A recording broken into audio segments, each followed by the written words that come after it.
What is up, duelists? Arts and Crafts here, back from an unannounced 2-day hiatus. I was traveling for the weekend and didn't bring any of my stuff, so I was unable to record videos for a couple days and to make up for this unprecedented um, streak of days without videos. I figured I would make up for it by doing a user submitted one. So this is a video submitted by 100 here, longtime viewer of the channel, aka Asim on Discord. I believe they're playing Warrior and wanted to get this match feature on here. They're playing against Infinity 2K26, who is another viewer of the channel, so shout out to both of these guys.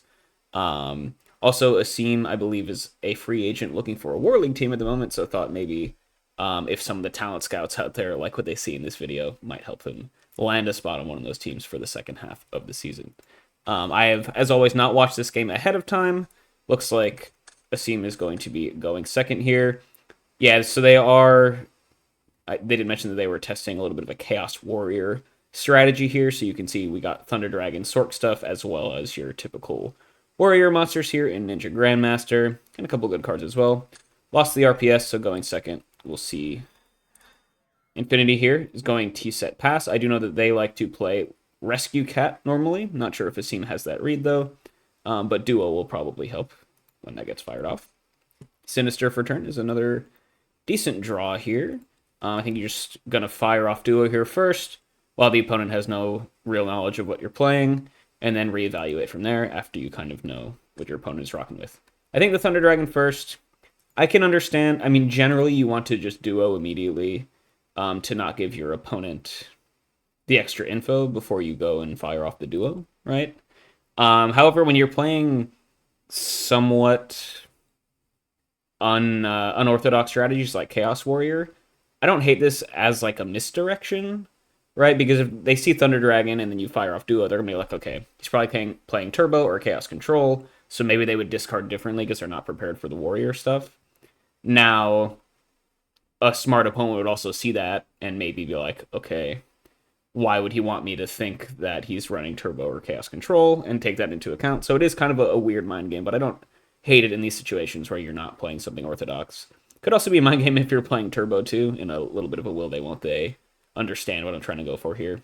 In general, I would just Duo first. I'm not interested in crazy mind games like that a lot of the time, but I can definitely understand doing it here. I don't think it's terrible. Duo comes out here as well. Infinity is going to discard a giant Trunade. Yeah, so likely running that Rescue Cat action, and Just Desserts hits the grave as well. So now 100 knows pretty much exactly what they are up against, most likely. I don't like just firing off MST against like burn variants, right? I don't think it really does much. You generally want to save it for their battle floodgates, especially when you're playing Warrior, especially pre-side, where you might not have like your kinetic soldiers or your Matazes or whatever in here. Not exactly sure what 55 Asim is playing here, but I would just hold the MST for now. It's probably just normal Ninja Grandmaster attack, go from there. Discarding a Thunder Dragon here, I guess the idea is to play around potential Death Koala.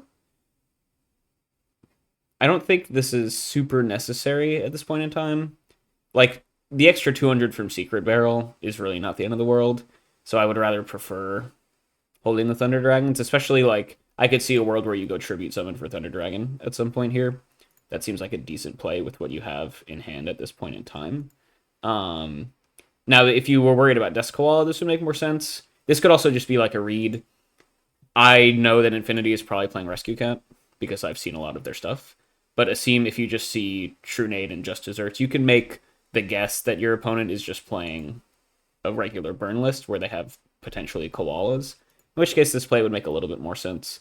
I think it is, it's an issue of knowledge, so it's not terrible by any stretch of the imagination. And the extra card is probably not going to matter too much, honestly. We'll see if it comes back to bite them, but either way, I think it's pretty much fine. Now, I do think you probably want to set the MST before you attack here, in case you find yourself attacking into a Morphing Jar, if your read is that the opponent is playing Burn. That's kind of something you need to think about, especially against Burn, right? They could be doing stuff like that. I guess it is very unlikely that it's Morphing Jar, because they didn't set a bunch of stuff, but you don't really lose too much by doing this, unless you flip into like a green Kappa, but that would never happen. And you just hit a Milos Radiant, yeah, and now you 100% know for a fact that they're on Cat, because that's really the only deck in the format that plays the Milas.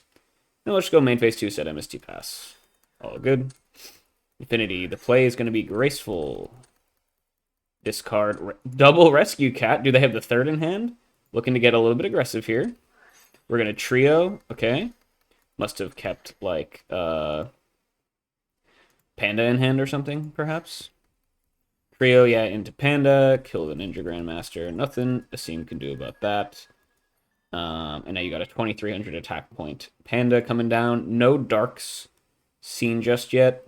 Now you got to make the choice. Do you want to end phase MST this? I would think not. I don't think it really does too much for you. Like I said, you want to save it for the Battle Floodgates. Asim is going to fire it off. It hits a Pro Set Heavy Storm. Interesting. Yeah. I feel like generally against burn variants, you want to just hold your back row pop, especially game 1 when you probably don't have as much of these. Like, you probably don't have extra copies of Raigeki Break. You might not even be maining... Here, Asim is obviously maining the MST, but you might not always be. Might not even be maining Heavy Storm, although you probably are. But it's good to save these for the Floodgate removal, generally. Unless you're, like, really low on life and you're worried about dying to Adjust Desserts. But here especially, like, you don't really have too much aggression to follow up this MST anyway. So even if you do clear out the back row, and it's, like, safe to push... It doesn't seem like you really have the opportunity to. So even in that regard, firing off the MST doesn't really do too much for you here at the moment. Draw Rhoda for return. That is really nice. I'm not, like I said, I don't know Asim's 55 or 40 pre-side, of course. So I don't know all of the Rhoda targets that they have here. The obvious one in this scenario is probably just Exiled Force, just to clear it out. Although maybe you want to get a Dark to go for Sork. You could do that, potentially. I feel like Exiled is just kind of safer, though. Yeah, just going to go for the Exile play. That makes total sense to me. Darks... There aren't a lot of good Dark Rhoda targets, honestly, in Warrior. Like, you got, like, Dawn Zalug, but you're not just going to, like, crash Dawn into the Panda and then go main phase 2 Sork. That seems pretty bad. So, yeah, Rhoda for Exile definitely makes sense here, and especially because you're playing against a Cabo deck. You already hit them with Duo. They're pretty light on cards here. So if you can just play it safe and remove their threat relatively efficiently, you're pretty solid. Especially you're still at 6,000 life, like not really too much to be worried about from Cat here. Two of their cats are gone as well. So it's going to be pretty unlikely that Infinity can rebuild quickly from here, which will be good for Asim because they don't really have too much going on. Just set a monster pass, draw the Dust Tornado for turn. Okay, so I guess if you are main decking stuff like Dust Tornado, the end phase Sniper Random Back or the MST is a little bit better. Still, generally, I probably would have held it, but I think it's relatively marginal, I think. The play here just has to be set Sinister, plan to tribute for Thunder Dragon at some point, and then set the Tornado Pass. Nothing really else you can do. Infinity has Last Will. We're going to put some in Cyberjar. Wow. Okay. Cool. So all of these tokens are going to die. Asim will take 900. Things are about to get crazy pretty quickly here. Oh, Asim's just going to concede. That's fair. I mean, Cyberjar resolving. Now, if you were playing for the win, right, no real need to resolve there, especially before seeing what the Cyberjar flipped up. Right, but I can, this is probably just a ladder match, so Cyberjar resolving for a burn player is pretty much always GG. In a more competitive environment, definitely play it out. The only reason maybe you would want to concede is if you want to hide intel from the opponent. You don't want to give them the chance to see the 5 cards that you banish. But I think they saw Thunder Dragon, they saw Ninja Grandmaster, they saw Rhoda. Like, they kind of know you're on Chaos Warrior, so... In fact, if anything, I'd rather get more intel about what they're playing, potentially, because they're on an even more rogue strategy than Chaos Warrior. But we are going to go to game 2 here. Asim will be going first. Definitely in a pretty bad spot there. But I don't think they could have done too much differently. Like, using the MST didn't really change the outcome of the match by any stretch of the imagination. They just kind of got a jar resolved against them, against a burn variant. So now it looks like we've sided in some good stuff here. We got Mystic Walk, which is really nice. We got Jinzo, which is an interesting choice. Not something you always see in Warrior lists, but I do think it is good against burn, for sure. Not sure how good it is against Rescue Cat, but it will be good against the trios and stuff at the very least. Opening hand has a Ninja Grandmaster. That's a pretty nice walk target, as is Sangan. So pretty solid stuff here. I think it's probably going to be set Sangan, set Ceasefire Pass. It's probably the play. Yeah. I don't think you need to set walk just yet. You can make an argument for doing it. But I feel like normally Rescue Cat doesn't like OTK you.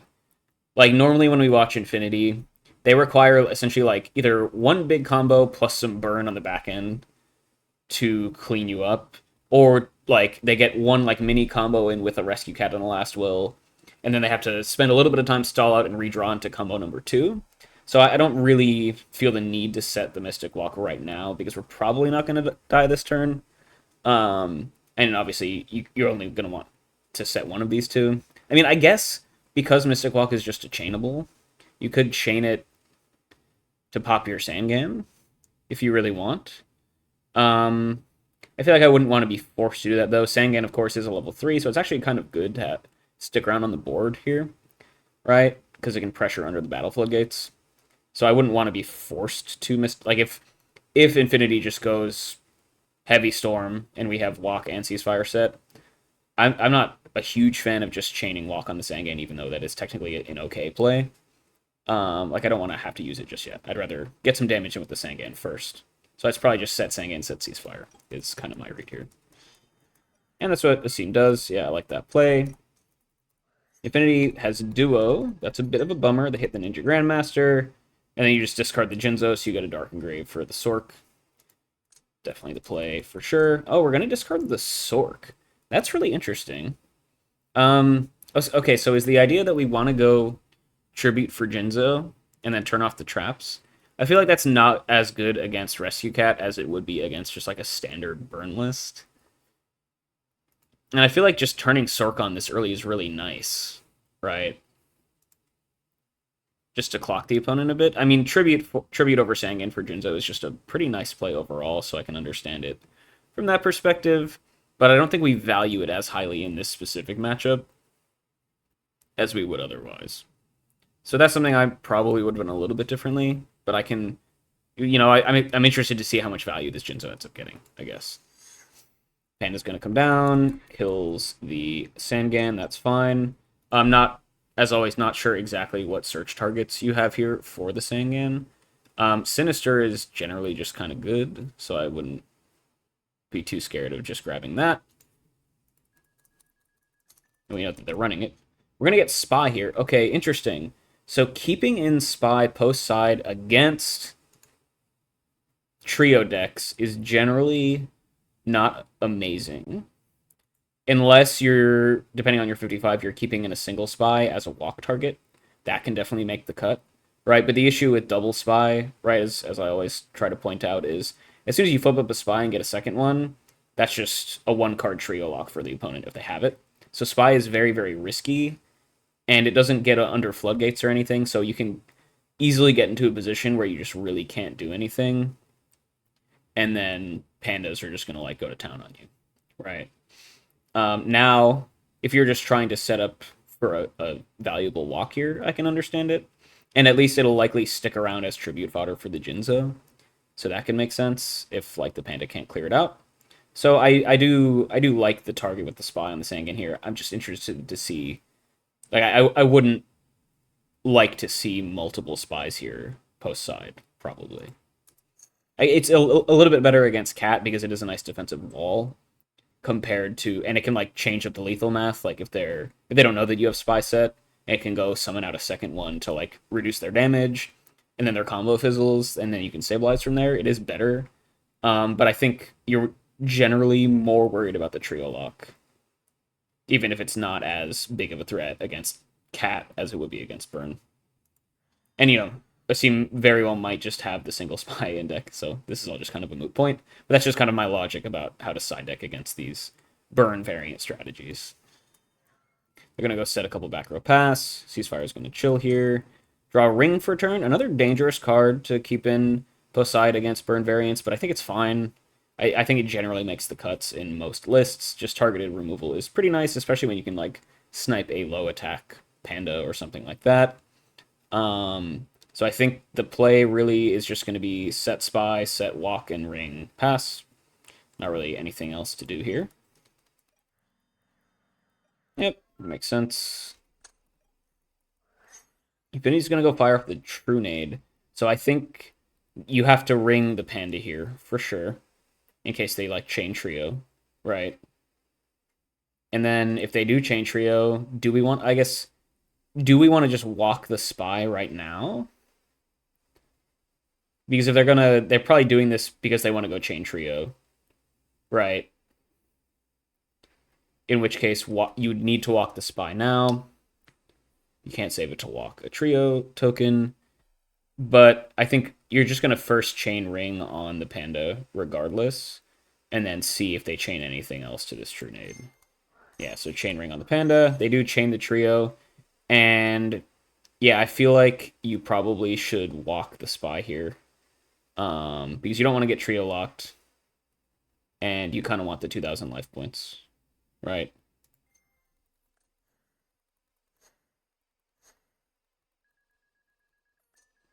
I guess you don't need to do it right this second, and you can always walk to break the trio lock. Yeah, I guess hold walk here is fine. It's not like you're gonna die this turn, probably. Ringing, yeah, I think ringing the panda was really nice, especially. Well, actually, yeah, both players are gonna take a lot of damage. Okay, is there a better way to chain that stuff? So when they go True Nade, I feel like there's a decent chance that they're gonna chain trio to it. So maybe you should be passing prio, wait for the trio to come through, and then chain ring to the panda, so that ring resolves before the trio and you save a bunch of life. Yeah, maybe because there's no way they're just gonna True Nade and then not play trio, right? With the panda on board, that has to be the play. Like I guess they could just go True Nade and then summon cat or whatever, which would kind of suck, but that's actually pretty good with when we have spy on board, and then they won't be able to activate trio that turn. So I feel like you can probably make the read that the trio is going to come through and just wait a little bit to ring to save yourself the life points. Kind of a interesting sequencing thing, but that's probably better. And like if they just go True Nade and they don't chain trio, it's like you don't really care about what they do the rest of the turn, because then actually spy is kind of good, right? You just take a lot of damage there. You hold the walk, which I think is fine for sure. And they're just going to pass. Yeah, so ringing the panda was actually really nice just to get rid of all of their place for the turn. And now you draw Kaiku. Also kind of a weird card. But I guess you are the beatdown here. And once again, Kaiku can definitely make the cut post side, depending on the list. It's not obvious that it's good. Like, its effect doesn't really do anything against Cat. But if you just need an 1800 beater, Kaiku's totally fine. I guess if you run multiple spies, now is actually a good time to flip it. Right? And then you can like go flip, tribute summon for Jinzo, get in for 36. Right? And then you can have you'd have the second spy on board as a walk target. Right? And then 36 plus the 1,000 from the ceasefire is game. So if you run the second spy, you do just have game here. Right? Actually, well, I guess you can't ceasefire when Jinzo's on the board, so never mind. But you're still pretty close to having game, and you have Jinzo on the board, so you're probably pretty happy. And you know Infinity is pretty bricked, so it's generally going to be pretty safe. If you don't have the second spies in deck, I guess you would just go Tribute for Jinzo anyway. And just get in for 24 and have a 2-turn clock. That seems fine, too. And Kaiku for backup. Yeah, so it's either flip spy, tribute 1 for Jinzo, or just tribute for Jinzo, I think. I'd rather get the Jinzo on board rather than summon the Kaiku, I think. Although Kaiku, I guess if they have... Nah, but they just have no gas, right? Like, I'd rather just get the Jinzo on board here now and then go to town from there, probably. Yeah, flip spy. So we are running multiple spies. Like I said, not a huge fan of that choice. It's better against Rescue Cat than it is against Burn, right? But generally, like, this is actually pretty good for the Burn player. this exact like monster setup. You have Tribute for Jinzo though, so it makes it worth. And it is nice because then you at least have more walk targets, but in general, I think this will lose you games more often than it'll win you games, probably. You get to get in for 36 though. You can set walk ceasefire, pass. Might as well set the ceasefire even if you can't use it. If the Jinzo gets removed, ceasefire is very close to lethal, just needs one more monster anyway. So I like this play. Infinity draws for turn. They have Snatch Steal. On what target, I guess, is the question. Gonna target the Jinzo. Do you walk the Jinzo here? Probably. Because they're gonna go, if they go summon a monster, you can just use fire per game. And I don't think you want them to have the Jinzo around. And this is your only way of dealing with Snatch Steal. Jinzo's too big to get over with Kaiku or the Spy. So I think you just walk the Jinzo here. Yeah, that makes total sense. You gain a bunch of life, which is awesome. They go set a monster, set a back row pass, and then you activate Ceasefire. Yep, Ceasefire in the end phase makes total sense. There aren't going to be any normal monsters in Infinity's deck, so you know Ceasefire is just lethal. So yeah, pretty well played there in game 2, I think. I guess I could go either way. See, my point is like Jinzo didn't really do anything this game, right? In fact, it actually prevented you from going for lethal, right? So I feel like keeping the Sork is generally better there, especially against Cat and not regular burn. I also think could have waited a little bit longer to chain the ring, but it ended, the important thing was that you chained ring to kill the panda, but you could have at least saved some life by chaining it later. And then after that, I think you played it very well, and you were able to close out the game. Cool. So yeah, well played there, game 2. We go to game 3. This time we're going second against the Cat deck, which is a little bit scary. Got some good stuff in hand. Tribe is a really, really good card to see against burn variants. They're just gonna go Panda, set a back row pass, draw into Sangan. Opening hand is pretty nice. I guess you probably want a Rhoda before pot, maybe. Do you like go for Donzalud? I don't know. I don't know what the Rhoda targets are in the deck. I don't know if you're playing Don. I don't know if you're playing like Cliff. Cliff probably doesn't come in against Rescue Cat anyway. Maybe. I guess it can deal with the battle floodgates, so it's probably fine if you're running it. But yeah, definitely the play here is going to depend on your Rhoda targets for sure. And then Rhoda before pot, probably. Unless you want to hold Rhoda, depending on your targets. There's a world where you just hold the Rhoda here, but I think if you want to play the Rhoda, you're just going to do it first. Yeah, so Rhoda first, see what the targets are. Zambira. Zambira is interesting. I feel like Zambira doesn't do a lot against Rescue Cat, does it? I mean, I guess it's a big wall, but it doesn't pressure the opponent. It does make you a little bit more susceptible to trio locks where you just can't do anything because it can't attack for damage. As always, I don't know what the 55 is, so maybe Zambira makes the cut, but it seems like not a card that you would always want against these sort of lists, potentially. But now we can just fire off the pot here, of course. Draw into Call the Hunted and Toon Table. Ah, yes, so I know Asim has been experimenting with a little bit of Toon Table stuff for extra deck thinning. It's pretty neat, so just fire with those Toon Tables, grab, I believe, the Cannon Soldier is the target in the deck. Yeah, that is totally fine. You do some fun stuff with Toon, Cannon Soldier, and Sangan. You have the ultimate defense against trio stuff here. Now, let's see. What is the play at this point in time? I mean, you grab Zambira, so summon Zambira, kill the panda. Seems like fine, I guess, right? It is bad against exactly trio, though, right? Because then the panda will get... And that's the issue with Zambira here, is like, what are you really attacking against? Most of the time, it's just like a remnant panda, but they do have battle tricks available, so like, the one thing Zambira is good at is a little bit risky against the one card that you can actually often be attacking into. So is the play, do you just want to fire off the tribe here? Maybe. Yeah, because battle tribe, especially because they're not just going to go normal summon panda turn 1 without a way to protect it, right? So the read here, like oftentimes this will just be a trio set. It could be a battle floodgate, which is also good because then you can't like it could be gravity bind for sure. It could be ring.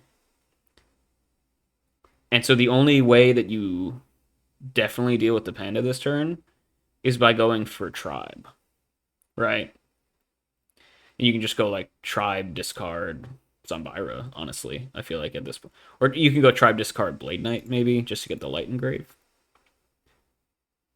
Because I don't think at any point you're really going to be getting like good Blade Knight effects off anyway. So I would probably just play the tribe here. Sure, it's one of your outs to trio, right? But you also have Toon Cannon Soldier for that if you need it. So I feel like the play is probably just tribe here. Yeah, tribe coming out. I like that play. Discard Sangan, I think, is fine. Don't know what all the Sangan targets are in the deck, but I don't think it really does too much. I don't think Zombira really does anything, so maybe you just discard the Zombira. And I think keeping Sangan around, you can like pop it with the Toon Cannon Soldier to get some searches, and it gets under the Battle Floodgates. So I actually would have preferred, like Sangan is probably the last card I discard here. Maybe Toon Cannon Soldier is the last card I discard here. I guess we have Call of the Haunted on the Sangan, so maybe it's fine from that perspective. But you do give a little bit of info away to the opponent, and like I said, I don't think Zombira really does a lot against this deck, so I'd probably just discard it. I think it's kind of splitting hairs. I think. I think the Zombira, the tribe play in and of itself was kind of the key thing here. And now you can get in for 16. Pretty good. And then we're just going to set Jar and Call and have the Sangan as your call target. Calling on tribe is also really nice as well. And that's the thing, like, there's, like, you don't want to have to be calling the Sangan, right? So, like, I would rather discard a card that, like you want Sangan to die normally so you get the search, right? Whereas you don't really care how these other monsters get into the grave before you use Call with them. So you might as well discard one of these except for Sangan. And then you still have a call target in grave. And then, I mean, I guess this insulates you a little bit from Trunade or Heavy Storm. Well, Trunade you can still just chain if anything else is in the grave, right? Heavy Storm Sangan, I guess, is the better call. Actually, well, yeah. But Trunade is also works as well. So is the idea... Yeah, I guess the idea is call with the Sangan in the grave is better against a potential Trunade that can come through.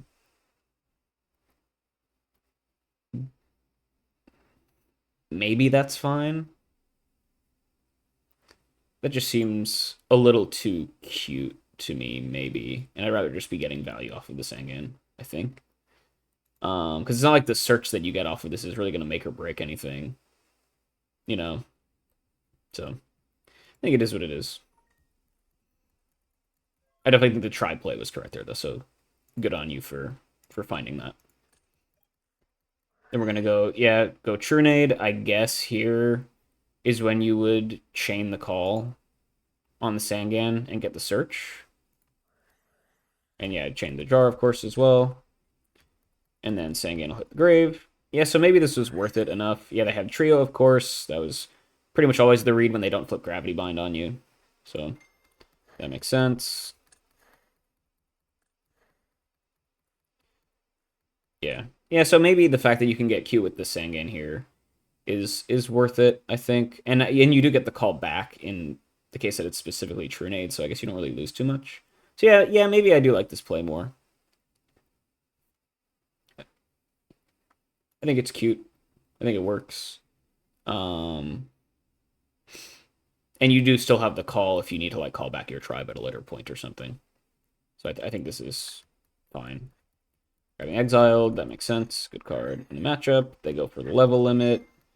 And then they go into the Kinetic Soldier, kill the tribe. Sure. We're still in a really good spot, though, because we have Call and Tribe here ready to rock. They set a couple back row. We draw Rhoda for turn. Very, very monster-heavy hand at this point in time. Do we want to exile the Kinetic Soldier? Probably don't need to. Right. Unfortunately, well, if we have Cliff in deck, this would be a good time to set up for a Cliff play later on. So if you have Cliff, you can go like Exiled, pop the Kinetic, next turn Rhoda for Cliff, and start clearing out this stuff. Otherwise, though, I mean, you could just go Exiled, pop Kinetic, set Call, maybe. They could have Call of their own. I'm not sure if Panda generally runs Call, but you do potentially have to worry about Call on the Panda, kill all your tokens. I guess Toon Cannon Soldier is actually just really good here because it's bigger than the Kinetic Soldier, right? So maybe it's just you go normal summon Toon Cannon, clear out the tokens, set Call, and maybe set Rhoda to bait out any back row removal potentially, and then pass. That's probably the play here, right? Because there's no way of us getting over the Kinetic with anything. I don't think Exiled on the Kinetic, like we can always just do that later if we really need to. Because you're not really setting up for anything at the time being. Like you can always go next turn, Exiled, kill the Kinetic, call on the Sangan to start beating in. So I don't think you need to Exiled at this point in time. I'd rather just Toon Cannon Soldier, clear out all of these tokens, and then set up for that play potentially later on. Okay, they're going to ring a token. Interesting. Oh, and then chain another trio. Oh, okay. That is a little bit unfortunate. Okay. But, well, so you should take 300 here, right, from the ring popping a token. I think it's pretty marginal, but that definitely is a thing. Okay, Rhoda for Ninja Grandmaster just to clean out the deck. I guess that is fine. And then all you can do is just set call pass and hope that they untrio lock you at some point. Oh, yeah, we can just crash in, right? Yeah, so you can just go crash into the Kinetic Soldier. Yeah, this is a nice play. Yeah, crash into the Kinetic, and then main phase 2, normal summon Toon Cannon, and kill everything. That seems pretty good. Oh, I guess annoyingly, Toon Cannon does go to defense. But I think if you're able to just do all of that, it's totally fine. And, like, the Kinetic's sticking around. Like I said, it's not the end of the world. We have the Exiled Force to deal with it if we really need to. I just don't want them like top decking Panda or something and dealing a bunch of damage. So I'd rather just get rid of these tokens immediately. And then it makes their trios really bad, right? And importantly, you don't take the damage from the trio tokens with Toon Cannon because it's a tribute, not a destroy. So yeah, this is a really good play here. You should take another 300 from the ring, but it's probably not going to matter. Toon Cannon comes down. Yeah, I like this play a lot. Clear them all out. Now it's really hard for Infinity to kill you soon. Toon Cannon should be in defense, of course, yeah. Set, call, pass. And now you can go for Exiled plus call on Sangan next turn, or something like that. So yeah, really nice play there. I like prioritizing getting rid of the tokens to get rid of most of the, explosive plays from Infinity's side of things. Kinetic will kill the Cannon Soldier, that's fine. Draw Spy for turn, okay. It's another way of weighing out the Kinetic. But I think the play is probably just Exiled and then call on the Sangan and start beating in, because Sangan is a 5-turn clock, which is really nice. Yeah. Oh, okay, so we're not going to call on the Sangan. I guess, are we worried about... I feel like we just need to be a little bit more aggressive here, right? Especially, they know about the call. They know call is set. So it's not like we'll be able to surprise them with anything later on. And I feel like when you're playing against a combo deck and they're low on cards, you just want to be aggressive. You want to punish them for every turn that they need to draw another card, right? So I would very much have liked call on the Sangan at this point. Because, like, trios are gone. You're not really going to need to call on Tribe at any point. Everything else is level 4. Like, Sangan is the best card in your deck in exactly this scenario, pretty much. So you should just be calling on it and beating in for damage. Now they go for Death's Wombat. Okay, sure. Do you want to call for Tribe? That doesn't seem very good. Do you call for Sangan here to block some damage? I feel like that doesn't really do anything. Yeah, because nothing you play is going to block any damage. Or, like, significant damage. I don't think you have any good Sangan targets right now. So I would rather, if anything, just, like, take this 16, set Spy to wall at the Wombat, and then try and draw some back row removal is probably the play at this point in time. Draw Deck Devastation Virus. That's cute. I mean, it's good. It's good against Rescue Cat. Like, I'm pretty sure every monster in their deck, except for Wombat, dies to the virus. So that's pretty fun. Um, I think you have to set Spy here though, just to wall the opponent out for the time being. Right? The main prio right now is to not take damage. So I feel like you can set Spy, set the Deck Devastation virus, and then set up for like Zumbira plus Deck Devastation later on down the line. And I guess keeping Zumbira in against Storm or against Rescue Cat, or setting it in against Rescue Cat makes sense if you're running Devastation virus. This is probably one of the best decks to play this against. It's my thought. And if Zumbira is your only target besides like a Sork, then yeah, I think that makes sense. So, but I think the play here is just going to be set Spy, pass, or set Spy, set the Deck Devastation, pass. Is it? Do you want to set DD Warrior Lady? Probably not, especially because we know they're running kinetics. We're gonna go for the Zumbira play. Okay, I feel like I would have preferred making sure I'm not taking damage this turn a little bit more. Right, because Zumbira will get turned to defense.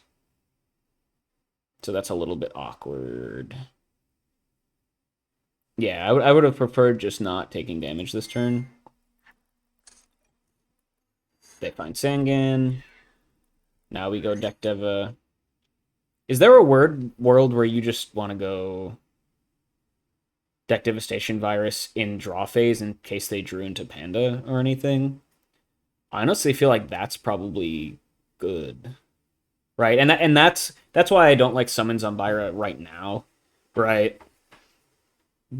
Because you're going to want to Deck Devastation it soon. And so you won't have any monsters on board. So you just want the Spy to wall out. And then you can set it for the Zumbira next time. And because, like we saw here, I think you actually want a Zumbira, or you want a Deck Devastation in, like, the standby phase, in case they drew something. Like, if they drew Rescue Cat, like, the idea is you want to snipe their top deck. You know what I mean? Now they get to search something with their Sangan, which is really scary. Now, playing against exactly Sangan is probably, like, you're not worried about specifically Sangan, but, like, there are a lot of top decks here that are very, very annoying, and I think it's probably just standby phase, Deck Devastation virus. But it's probably set Spy before this regardless anyway. Trunade in hand, sure. I mean, Sangan should die, right?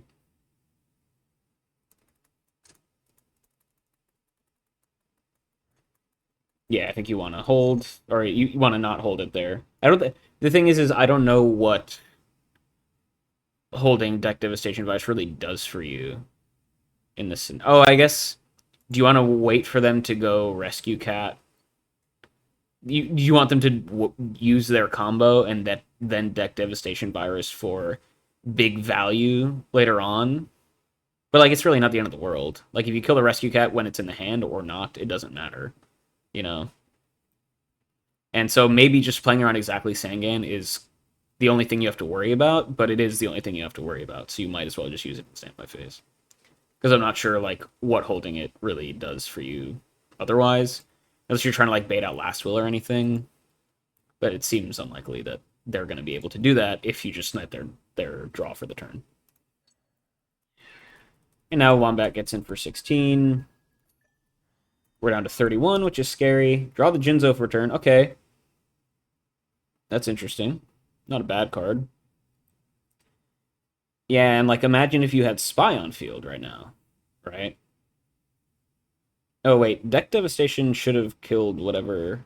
Or, no, sorry. Never mind. Yeah, Sangan is a search. Right, yeah. So you have to be a little bit scared about what that set is. We know they're on Cyber Jar. We know they're probably on Morphing Jar. There's nothing you can... I guess... You probably just go... call on Exiled, pop the set, and then set Spy Pass. I think it has to be the play. Just so you don't get jarred. Oh, wait, they already normal summon for the turn. Right. No double summon allowed, folks. Okay. Interesting. And I guess we know... I forgot to see what they grabbed with the Sangan, which is a little unfortunate. I guess let's see what's in their hand. Yeah, so we knew they grabbed Panda with the Sangan. Right. Okay. Sure. Yeah, no point in drawing Jar or grabbing Jar really, because you know that they have call for the exiled. Right. Yeah, that makes sense. Okay, so lots of options at this point in time. Panda or Jinzo doesn't do too much at exactly this point in time. I feel like we're probably close to being out of good Sangan targets with the Call of the Haunted. I feel like it just has to be set Spy Pass. Just wall out. And because now we're all in on needing to, and Deck Devastation will buy us time. We're all in on finding out to this level limit. Right. So might as well just set Spy, wall up, and go from there. And try and draw into some back row removal. We're setting DD Warrior Lady. That's also fine. I guess the idea is you want to get your light engrave sometime soon. But DD Warrior Lady is not always going to end up in grave, right? I guess this gets rid of the Wombat, at least. Maybe. Maybe that's fine. Yeah, I guess DD Warrior Lady is probably a little bit better than setting Spy in this scenario. And in the odd chance that you do get a light engrave, that is nice. So I think that's fine.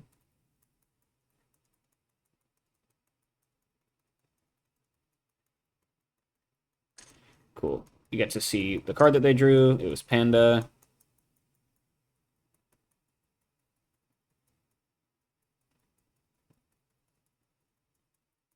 But the team should be able to see the card that was drawn.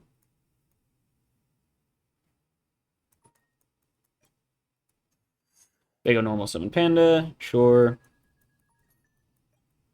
Attack the set. I guess you can just use it as a wall. Yeah, you don't want to take the 16. So yeah, you just want to use the DD Warrior Lady as a wall here. Right.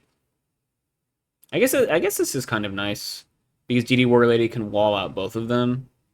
And then you can tribute over, maybe if you can find a back row, and then actually guarantee the light engrave, perhaps. The only risk is if they have like the third trio or something. The thing with the Spy is if you summon the second Spy, then Panda gets a little bit stronger. Spy is still big enough. And so I guess this walls out both of the monsters just fine as long as you don't add anything else to the board. And it makes like Just Desserts and Trio worse. So yeah, DD Warrior Lady seems like the correct play there. I think they'll take 300, sure. Draw Graceful for turn, that's insane. Fire that off. Show me back row removal. Breaker is really, really good. And okay, surely there's a way to just like win this or get close to winning this turn. Okay, we got plenty of Mystic Walk targets, so I don't really think Spy does a whole lot at this point in time. Yeah, what Tribute is not amazing right now either. Yeah, so what are the discards here? No, I feel like you're in such a good position at this point that it almost doesn't really matter too much. But what's the best thing that we can do on this turn specifically? We can go Breaker, pop the level limit. The only thing is Breaker gets turned to defense if we do that. But that's not the end of the world. Oh, I guess you can... Yeah, just checking to see if Jinzo turns up Deck Devastation, but no, it's in the grave. Okay. So what you can do, you can go discard Jinzo to have a nice call target. That seems good. The issue is that it makes the Panda big. The Panda will be 2,300. right? Because I feel like the play is you discard Jinzo and something else, you breaker, pop the level limit, then you can go call onto the Jinzo. You'll have 3 monsters on board, so Panda will be at 23. And you can kill the Panda and then like set walk and go from there. So the discards are probably Jinzo and Torrential because you want like what's the point of having Torrential, especially when all of the monsters that they draw are going to be dying, right? Anyways, and you'll have Jinzo on board, so Torrential just seems pretty bad here. Now, are there any plays with like Call of the Haunted on like Sangan Tribute for Jinzo or something like that? That keeps the monster count a little bit lower, but no, because you need to use your normal summon this turn on Breaker popping the level limit, right? And you don't just want to go Breaker pop the level limit because then Panda gets too big and it'll kill your stuff. So I think you need to summon out Jinzo this turn. You need to normal summon Breaker this turn. You need to special summon Jinzo this turn. So the only way you can do that is if you go discard Jinzo and something else. I feel like that something else should be Torrential just because it's pretty bad right now. That seems like the play. Jinzo and Blade Knight, yeah. Keeping the Torrential is whatever. I feel like it's kind of bad, but you're also... I guess getting a Light Engrave in the future is kind of nice. Blade Knight, you're never really going to power up at any point in this game, so Ninja Grandmaster is just kind of better. So you might as well... If the priority is to get a Light Engrave, I guess that's fine. And that's probably a little bit better here. And then, yeah, the play is definitely just going to be Breaker, pop the level limit, call on the Jinzo, profit. Yep. Good stuff, good stuff.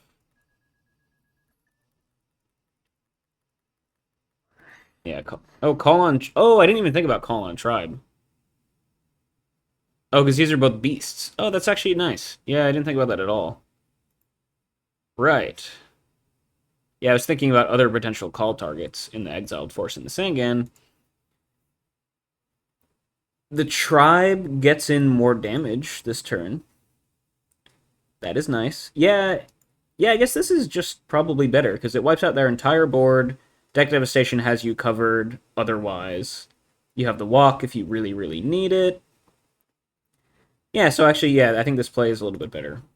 I don't think you really, really need Jinzo. And that's the thing, like, I don't actually think Jinzo is that good against Cat, so it's totally fine to discard it and then never use it. Yeah, so Tribe here, it allows you to push through more damage. You hit him for 31 this turn, passive lethal on board. Yeah, so this seems correct. Yeah, and you can just, like, discard, yeah, one of the 2 monsters. I don't think it matters. Pop them both. Get in for 31, yeah. So that's a good play. That's better than the Jinzo play, I think. Yeah, and then you can set walk. Set Torrential, sure. If they heavy you, it's like, okay, whatever. Don't really care. Now you're supposed to look at their cards that they draw every time. They go for True Knight here. Okay, so you have to make the call. Do we want to walk something? The answer is probably yes, because we're pretty low on life. And you don't need all of these monsters to actually kill the opponent. So you probably walk the Breaker, because it's the only one that doesn't really do anything for you. Walk on Breaker seems pretty good. Gain 16, yep. And then Infinity's, yeah, just concede, yeah, I think it's like their hand was pretty dead at this point anyway. So yeah, I think that was a really well played game 3. Overall, I like the prioritization. I mean, I do think call on Sangan would have been better just to poke the issue at a different point. Just because I like getting aggressive against these burn decks when they don't really have a lot going for them. And the fact that it's level 3 is just really, really, really good. It ended up working out because you had this sweet call for Tribe play later on. But the thing is Infinity did kind of play into that, right? I know I didn't pick up on the Tribe play, but a better player should have known that was always an option, right? And I feel like, especially when it's known Call of the Haunted, like, just getting aggressive is probably the right play there, because you really had nothing else going on. Graceful Charity top deck was pretty nice to draw into some good stuff. I do like deck Devastation Virus against these decks. I can't exactly see if you were looking at the cards that they drew every turn, but you should have been, just FYI. And yeah, I think definitely quite well played here. In game 3, finding that tribal line was nice. Good discards off the Graceful. And then, yeah, you were just able to beat down for game. So yeah, there you have it. Asim here, 2-1, taking it down. Chaos Warrior versus Rescue Cat combo. Let me know what you guys think, what you would have maybe done differently than Asim at any point during either of these games. But cool stuff, fun video to do. Hope you enjoyed it. I'm happy to be back after a couple day break, as always. And I will catch you next time.